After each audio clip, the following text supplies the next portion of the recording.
Buenos días a todos, gracias por venir, autoridades, Cabildo en especial, a don Ángel García Revilla, José Antonio Velasco,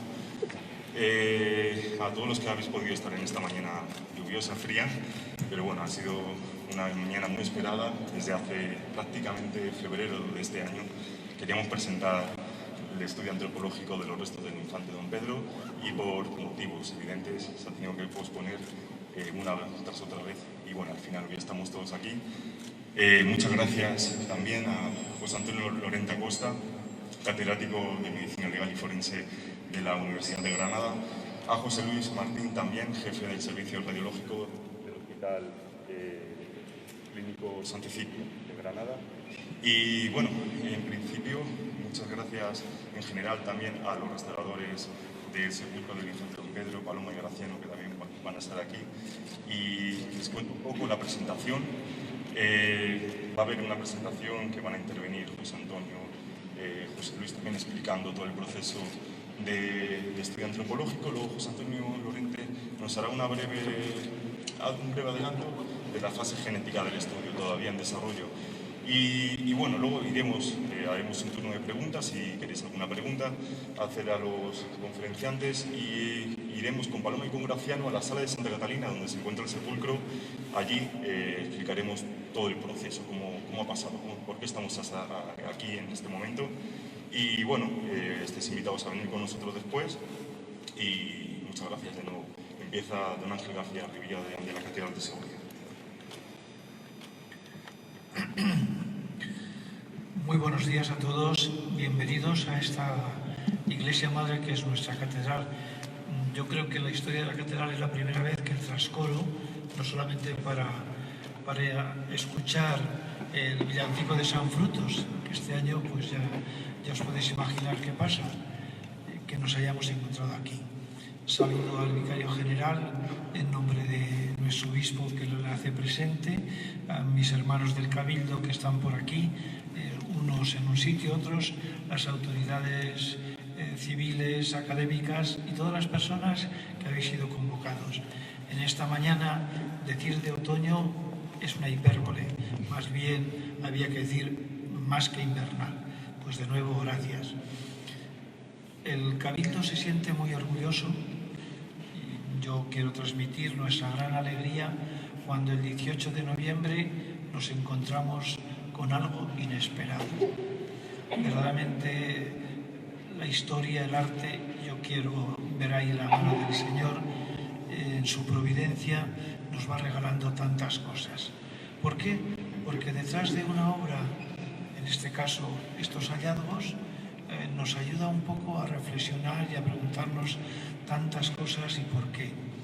Hay una idea que muchas veces la repito, es posible que los responsables de los medios me la hayan escuchado. El que nosotros nos hayamos encontrado esto es gracias a la conservación y mantenimiento de quienes nos han precedido en el Cabildo.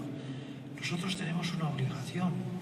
Este Cabildo que estamos a caballo entre el siglo XX y el siglo XXI. Ser portadores de una herencia maravillosa a todos los niveles, religiosa, artística, cultural, que nos legaron y que tenemos la obligación moral de transmitir a las futuras generaciones. Yo acabo ya. Muchas gracias a este equipo que desde Granada ha estado estudiando y nos lo va a hacer muy ameno y muy agradable. Gracias por venir, gracias a ustedes y nada más. Que el Señor nos bendiga a todos hoy en la fiesta de los ángeles custodios.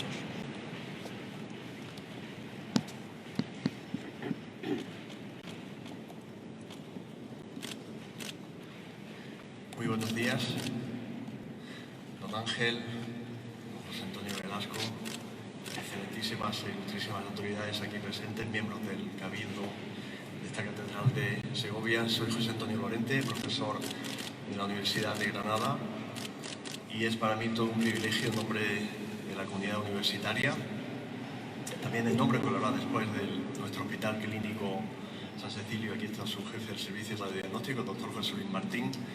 Pues el encontrarnos en Segovia en un acto bonito por la parte que respete tanto a la historia como a las aportaciones que la ciencia puede hacer sobre la misma.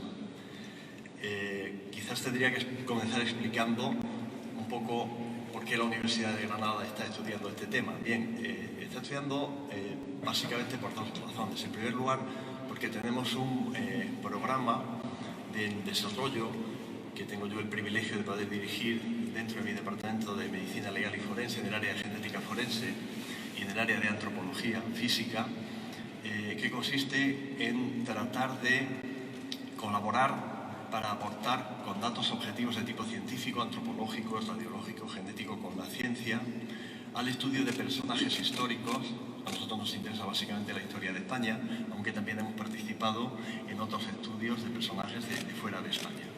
Creo que cuando se produce un descubrimiento y hay la posibilidad de aportar datos objetivos, antes nos mencionaba don Ángel que ellos han encontrado esto porque los cabildos anteriores se han sabido preservar. Si nosotros hemos encontrado esto ahora, se ha encontrado aquí el cabildo y somos capaces de aportar una información que tenga un interés para generaciones futuras, para posibles futuros estudios, pues algo habremos avanzado. Entonces, desde la Universidad de Granada y desde el Hospital Clínico San Cecilio, de una manera totalmente desinteresada, nos ofrecimos a poder aportar esa información extra que teníamos que haber presentado ya hace mucho tiempo, pero que el COVID famoso, el COVID-19, la COVID-19, pues nos lo ha impedido. Quiero de manera expresa agradecer al historiador don Marcial Castro, que es un historiador que trabaja con nosotros desde Granada, que fue la persona, el espalentino, y claro, cualquier noticia en relación con su Castilla y su Castilla y León pues le llama especialmente la atención, y cuando se publicó el hallazgo de los huesos, me llamó y dice: José, esto es parte del programa que vosotros tenéis en marcha, voy a tratar de ponerme en contacto con ellos por ver si quieren que se les haga este estudio, que como les decía es totalmente desinteresado por nuestra parte. Sin embargo, yo personalmente y la Universidad de Granada tenemos un antecedente de haber trabajado con otros huesos que hay en Segovia. Nadie se acordará, pero ahora se acordará cuando nos recuerde. En el año 1994 aparecieron en Santa María de Nieva unos huesos que se dijeron que eran de Doña Blanca. Y en el año 1994 el gobierno foral de Navarra contactó con un servidor de ustedes, con la Universidad de Granada, para decirnos si se pudiese hacer el ADN de esos huesos y compararlos con el ADN de algún familiar de Doña Blanca, que en aquel momento parecía que estaba perfectamente identificado su hijo, don Carlos de Brel, príncipe de Viana. Vinimos aquí a Segovia, los huesos ya habían sido, estuvimos por algún lugar en la delegación del gobierno, su delegación, nos dieron los huesos de Doña Blanca que habían sido estudiados previamente por un antropólogo, por el profesor Roberto Coma, ya fallecido, y que él aconsejó el estudio genético de esos huesos. Nos llevamos los huesos dentro, presuntos huesos de Doña Blanca, parte de ellos desde Segovia a Granada, año 94, recuerdo perfectamente.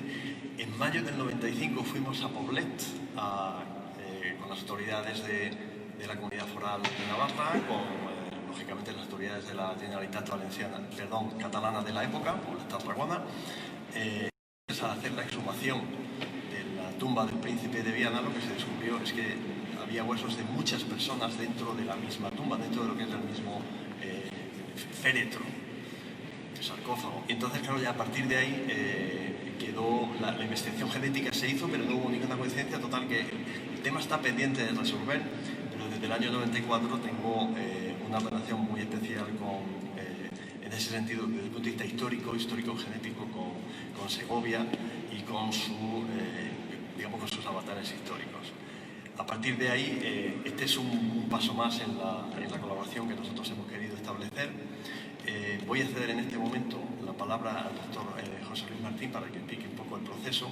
Lo que sí quisiera, antes de terminar, es excusar la presencia de una pieza clave que tenía que estar aquí hoy, pero que por haber tenido un posible problema ya está presente, que es la profesora Inmaculada Alemán, catedrática de Antropología Física, directora del estudio antropológico que se ha hecho, pero que ha habido un positivo en su departamento, en su área de trabajo, y entonces está perfectamente, con todo lo negativo y todo lo demás, pero está con restricción de movimientos, está en su casa como debe ser, para evitar una posible expansión del virus, y no ha podido estar presente con nosotros. Les envío sus saludos en su nombre y yo brevemente les presentaré algunos de los estudios que ella ha hecho, pero ahora cedo la palabra al doctor José Luis Martín.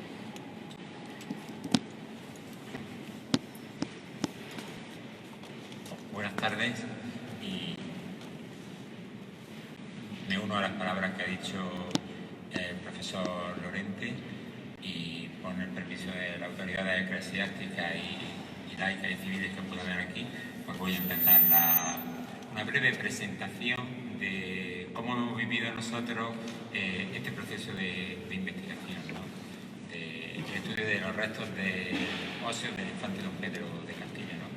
Y bueno, pues estamos aquí en Segovia, en la Catedral de Segovia. Dentro de la Catedral de Segovia, pues, en el sepulcro del hijo de Enrique II de Castilla, ¿no? Que ahora hemos tenido la ocasión de visitarlo hace unos momentos, ¿no? Y ahí, pues, supuestamente estaba enterrado el infante don Pedro de Castilla, ¿no? Cuando se abrió para restaurarse, vio que había un cofre, ¿no? Y en el cofre había unos restos, había un vestido y 3 restos óseos que fueron los que nos enviaron a nosotros para el estudio. Bueno, cuenta el sabor popular, la leyenda o la historia, ¿no? Que el 22 de julio de 1366, pues el infante cayó desde una de las almenas del Alcázar, ¿no? y falleció y estaba sepultado aquí. Bueno, pues esos restos, ¿no? Fueron trasladados a Granada, ¿no? Y desde Granada, pues a la Universidad de Granada, a la Facultad de Medicina, que es una facultad de torres, igual que las torres de la catedral, igual que las almenas el infante va como de torre en torre, como de edificio de torre en torre. Y ahí, pues, el profesor Lorente, doctor Lorente, pues ha dirigido esta investigación que consta de estas 3 partes: el antropológico, el genético y el radiológico. Y además, pues, la doctora Inmaculada Alemán, que ya ha contado él que no ha podido venir. Y te cedo la palabra, te paso las diapositivas del estudio de Inmaculada. Bien, estos son los 3 fragmentos óseos que se encontraron aquí y que fueron trasladados a Granada. En su momento, en la primera parte del estudio, consistió en un estudio antropológico, que es el que dirigió la profesora Inmaculada Alemán, catedrática de Antropología Física, que es la que tenía que estar aquí explicando y que no puede estar. En esta imagen de ahí son básicamente fotografías de lo que se ha hecho, de todo tipo de estudio, pero una técnica que utilizan los antropólogos para tratar de datar y tener la máxima información del hueso en cualquier gran o buen servicio o unidad o cátedra o departamento de antropología física, lo que tienen son grandes colecciones de huesos de los que se tiene toda la información. Tiene huesos de personas de todos los sexos, es decir, desde el punto de vista biológico, masculino o femenino, desde el punto de vista de la edad, de todas las edades. Entonces lo que se hace es lo que están ustedes viendo en la anterior imagen, un estudio comparativo. El hueso que hay a la derecha es un hueso de características similares al que hay a la izquierda, que es un hueso de los que se trajo de aquí de Segovia. El hueso de Segovia está incompleto porque está degradado, está muy bien, pero se puede ver por las características de ese hueso marcado, pues más o menos a lo que corresponde. Entonces, a partir de ahí se van obteniendo las conclusiones que luego, evidentemente, les diremos. Estas son fotografías muy detalladas de este tipo de los huesos que vinieron de aquí, de Segovia, que están de vuelta en la catedral, excepto uno de ellos que nos quedamos para el estudio antropológico, la siguiente, del cual ahora les hablaré. Aquí fotografías donde se ve la degradación de las partes distintas, la parte, digamos, epifisaria de los huesos.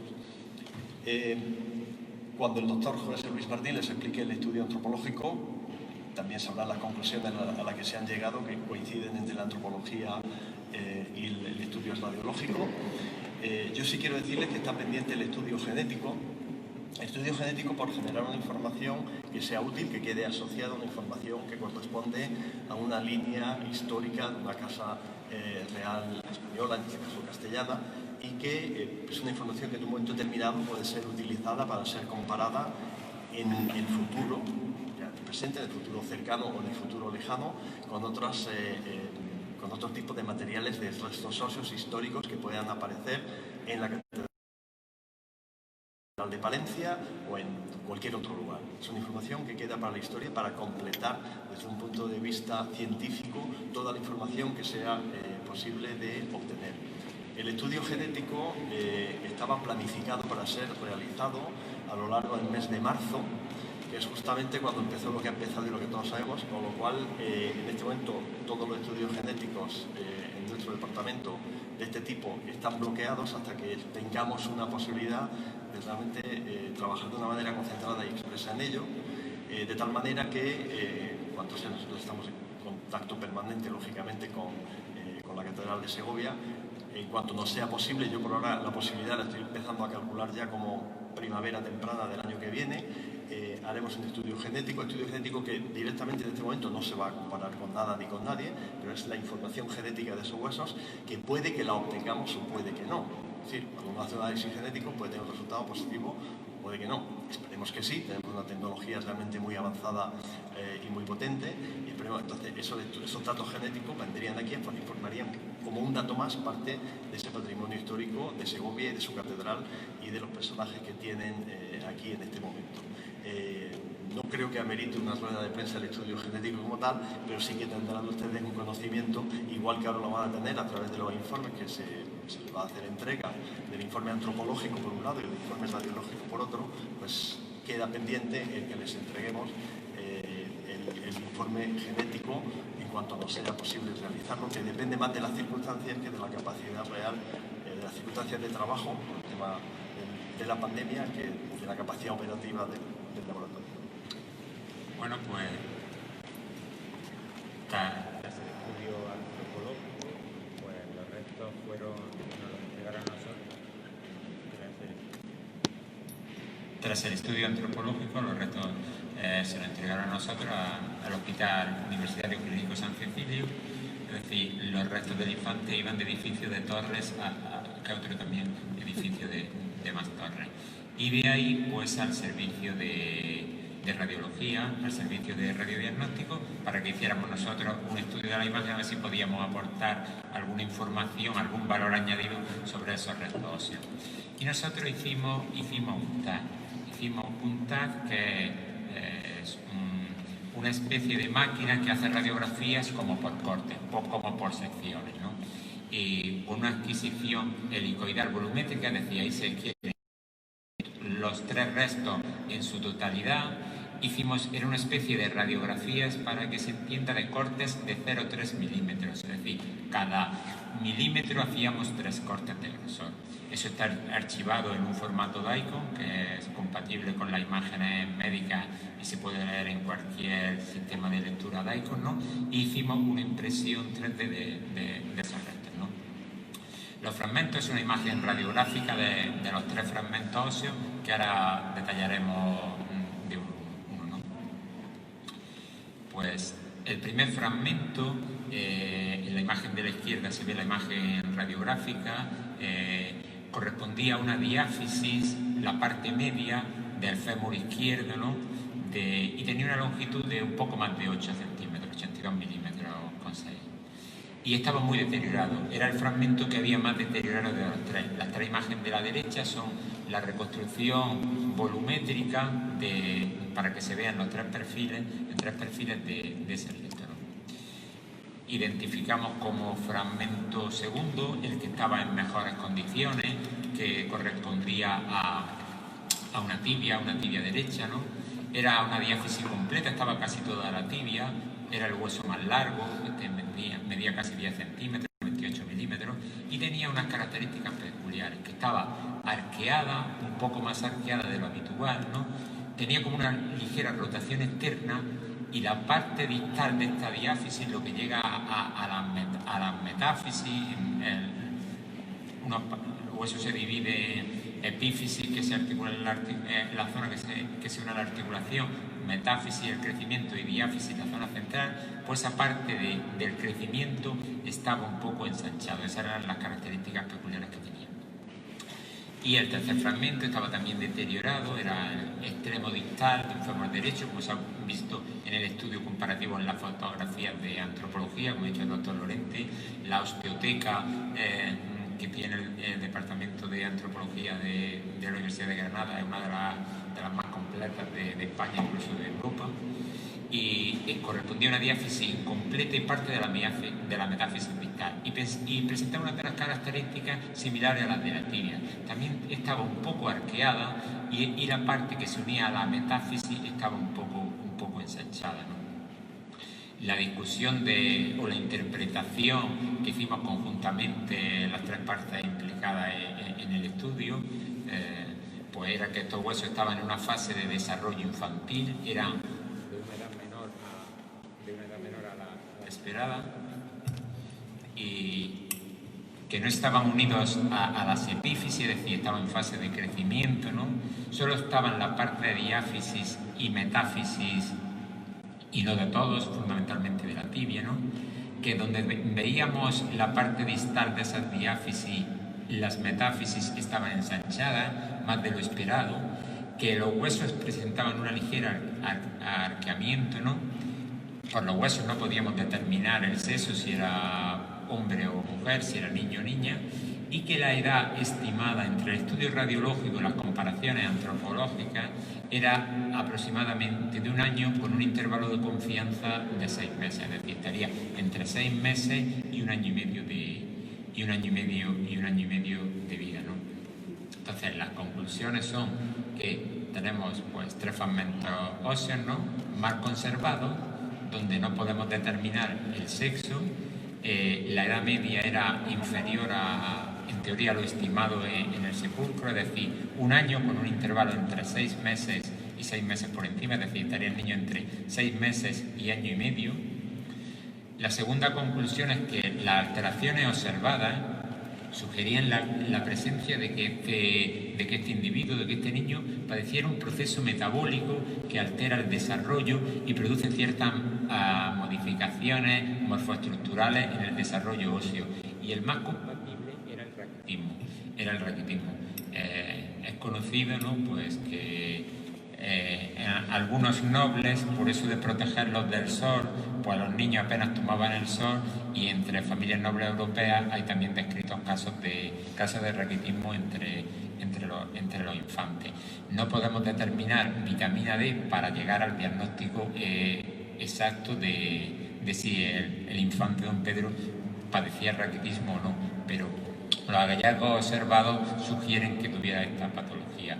Y la tercera conclusión es que esta alteración metabólica y de desarrollo óseo observado en estudios radiológicos podría infraestimar la edad en 6 o 8 meses, es decir, que si el niño calculábamos que tenía 1 año, pues podría estar entre esos 6 meses y ese año y medio, ¿no?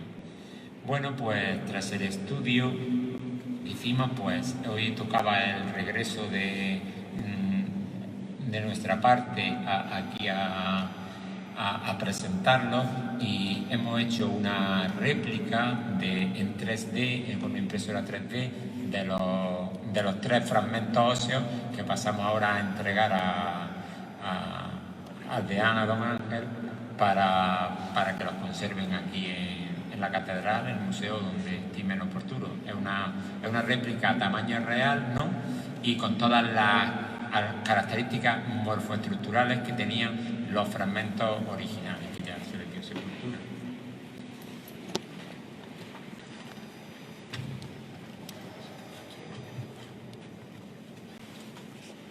Bueno, de manera simbólica, el doctor José Luis Martín, servidor en nombre de la Universidad de Granada y en nombre del Servicio Andaluz de Salud y Hospital Clínico San Cecilio de Granada, en esta caja de taracea, símbolo también de una artesanía de 3.000 años de antigüedad, parece ser que nacida en Mesopotamia y que actualmente es un símbolo de identificación de la ciudad de Granada y de Damasco, que son de los pocos sitios donde se sigue haciendo artificialmente. Le entregamos esta caja que contiene, como ha dicho el doctor José Luis Martín, una réplica, con su permiso, don Ángel, de los... Usted mismo los puede enseñar, puede cogerlo.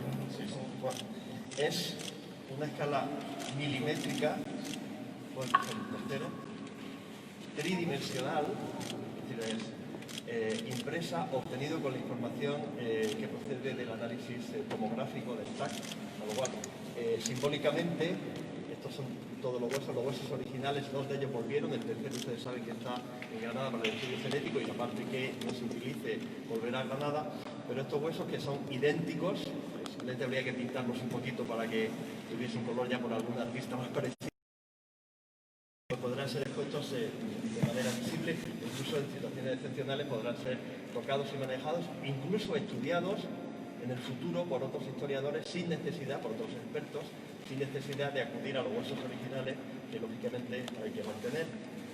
Por lo cual, vamos a hacer es un honor que se entrega. Pues en honor, en nombre del Cabildo, muchísimas gracias por estas explicaciones tan estupendas, que se nos abren los horizontes. Muchas gracias. Muchas gracias. Muy bien.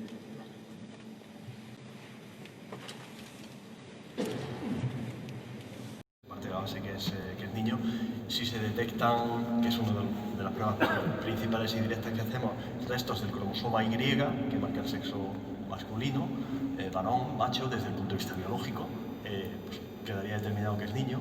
Sobre la causa de la muerte no, porque incluso sobre el sexo tampoco se lo diría, pero son fragmentos muy pequeñitos, como han visto ustedes, muy degradados, entonces pierden toda la información morfométrica, la forma que pueda dar origen, o sea, que pueda dar información sobre el sexo y sobre la causa de la muerte. Si hubiese habido, incluso en fragmentos tan pequeños de huesos que no están expresamente en zonas vitales, pues incluso aunque hubiese habido una fractura, o sea, hubiese hablado de un tipo de violencia, por ejemplo, violencia física, pero tampoco podría correlacionarse con la causa de la muerte. Hubiese sido interesante, evidentemente, tener otro tipo de huesos y de fragmentos y más grandes y poder correlacionarlo con algún tipo de causa de muerte, entonces con la compatibilidad con la historia, ¿no? con la precipitación por la cual murió. De todo lo que son las fibras y los ligamentos.